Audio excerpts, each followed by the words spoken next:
Yo, yo, yo la famille, j'espère que vous allez bien. Moi, ça va nickel. C'est votre boy Hans pour de nouvelles aventures. Là, on va regarder l'épisode 5 de Foot de rue saison 5 qui s'appelle Une équipe sans capitaine. N'hésitez pas encore une fois à liker, à commenter, à partager, à booster la vidéo au max.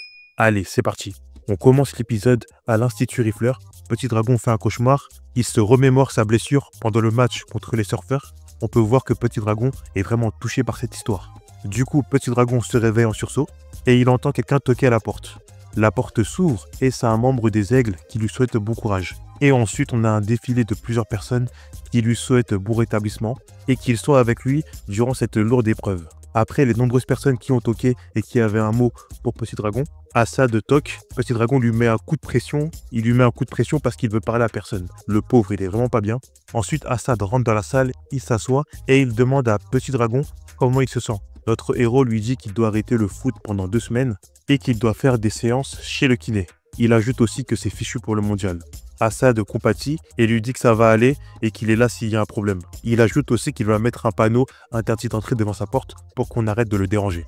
On change de scène, on voit les Bleus qui sont déprimés. On voit l'équipe des Grizzlies passer. Ils sont motivés à bloc, qu'ils s'entraînent. Ça va être compliqué pour les Bleus de les battre. En passant, ils disent aux Bleus qu'il faut qu'ils trouvent un 5e joueur. Les Bleus ne savent pas à qui demander et Assad arrive. Et il lui demande de jouer avec eux le match contre les Grizzlies parce qu'ils ont personne d'autre. Et comme il connaît déjà l'équipe des Bleus, comme vous le savez, il avait joué avec eux dans la saison 4, du coup il connaît très bien l'équipe et c'est une aubaine qu'ils n'auront pas à avoir un joueur inconnu. Assad dit qu'il peut les dépanner pendant un match et les Bleus sont contents car ils ont trouvé leur 5e joueur pour le match contre les Grizzlies. Bianca dit qu'elle veut annoncer ça à Petit Dragon.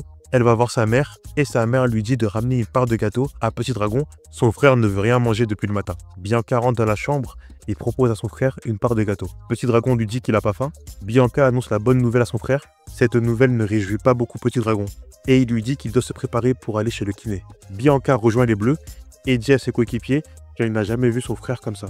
Il est complètement démotivé. Les Bleus se motivent, ils veulent lui montrer que tout n'est pas perdu et tout le monde file à l'entraînement. Bianca est triste de s'entraîner sans Petit Dragon et on voit celui-ci qui se rend chez le kiné. Ensuite, on voit le maire, M. Golmetti, qui veut faire la promo de ses vêtements pendant le match des Bleus contre les Grizzlies. Il dit à l'agent Pradet et son larbin de les protéger pendant qu'il va annoncer sa gamme de vêtements pendant le match. On change de scène et on arrive pendant l'entraînement des Bleus. On voit que les Bleus ne sont vraiment pas coordonnés. Kani propose d'élire un capitaine de remplacement pendant que Petit Dragon est blessé. Chaque Bleu ne veut pas être capitaine pour des raisons particulières. Jérémy veut bien être capitaine, mais malheureusement, il est trop récent dans l'équipe. Du coup, il ne peut pas être capitaine. Tout le monde demande à Kani d'être capitaine, mais elle s'énerve et dit qu'elle ne peut pas. Kani refuse catégoriquement d'être capitaine et elle part. Jérémy se porte volontaire pour la convaincre. Jérémy rejoint Kani et Kani parle de la tactique des Grizzlies. Et elle en conclut que ça va être compliqué de les battre. Jérémy dit qu'ils ne vont pas perdre si elle est capitaine et que dans le passé, dans la saison 4, elle a été capitaine des X. Et qu'en gros, tout va bien se passer. Kani dit qu'elle était capitaine des X pendant un match et que là, c'est pas pareil, c'est le mondial, il y a plus de responsabilités. Elle dit à Jérémy que si les Bleus perdent, ça sera sa faute. Et Jérémy en conclut qu'elle a peur. Kani dit n'importe quoi et elle part. Franck et Bianca croisent Kani et lui demandent si elle accepte d'être capitaine. Et Kani dit non et elle leur dit de la laisser tranquille. Par la suite, on voit Kani qui tire sur le mur.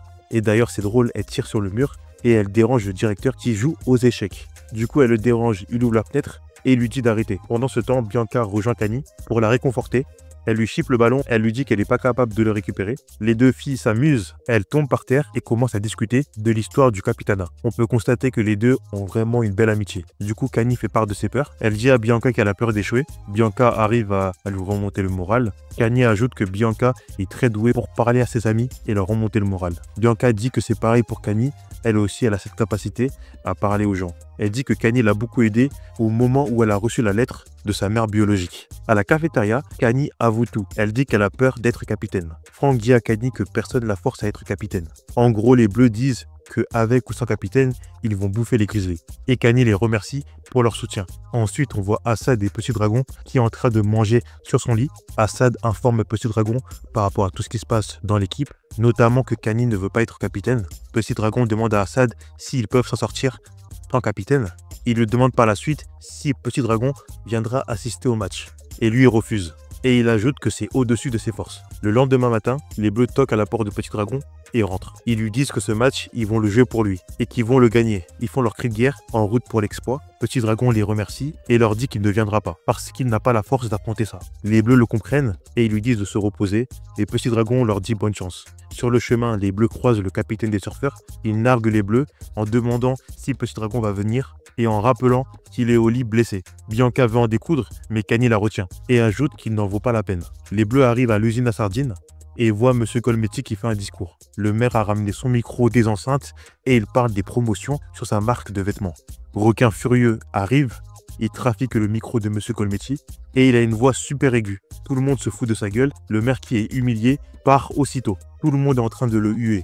Le maire étant parti, Tag peut annoncer les équipes. Juste après avoir annoncé les équipes, il se demande où est Petit Dragon. Le match commence et les Grizzlies gagnent 1-0 à la mi-temps. Ils ont une tactique défensive imparable pour l'instant pour les Bleus. Requin siffle la mi-temps, on change de scène, on retourne à l'Institut Rifleur. Tag parle avec Petit Dragon. Petit Dragon lui dit que le mondial s'est terminé pour lui. Tag lui demande pourquoi il ne vient pas soutenir son équipe. Petit Dragon lui dit que c'est pas ça. Il dit qu'il ne sert plus à rien et que le mondial pour lui c'est terminé. Tag lui dit qu'il sait que c'est dur de ne pas jouer. Et il lui rappelle qu'un champion ne baisse jamais les bras et que son équipe compte sur lui. Il ajoute qu'ils ont besoin de son soutien. Après ces belles paroles, Petit Dragon cogite. Pendant la mi-temps, Kani arrive à trouver les mots pour motiver les Bleus. On sent que c'est le prémisse de la nouvelle capitaine. Petit Dragon est arrivé et motive les Bleus. Les Bleus sont requinqués et c'est parti. Le match reprend. Les Grizzlies mènent d'un but. Direct après la mi-temps, les Bleus marquent un but. Il y a un partout. But d'Assad. Ensuite, Kani marque et par la suite, Assad enchaîne avec un troisième but. Doublé d'Assad et but de Kani. Les Bleus remportent la victoire. On est à la fin de l'épisode, les Bleus sont contents de voir Petit Dragon et Kani accepte enfin son rôle de capitaine remplaçante. Assad dit qu'il va rejoindre son équipe et les Bleus se retrouvent avec une place vacante. Mais qui va pouvoir remplacer Petit Dragon dans le prochain match? L'épisode se conclut avec cette interrogation. C'est parti pour la review. Dès le début de l'épisode, on voit Petit Dragon qui est en déprime. On sent que cette situation l'affecte énormément. Ça fait plaisir de revoir Assad dans l'équipe. Il est toujours aussi fort et surtout très rapide. Ensuite, on a le problème du capitana avec Kani. C'est une bonne chose qu'elle soit capitaine parce que dans de nombreux épisodes, c'est elle qui arrive à motiver les gens, que ça soit dans le foot de rue ou en dehors avec Bianca et d'autres personnages comme Jérémy aussi. Du coup, je comprends parfaitement le choix des créateurs de l'avoir mis capitaine remplaçante. Je voulais aussi ajouter que j'aime bien le duo Kani et Bianca. On sent que leur amitié est sincère. Et en parallèle, on a aussi l'amourette entre guillemets qui va sûrement se créer entre Jérémy et Kani. Il y a Bianca aussi qui devient un bon personnage.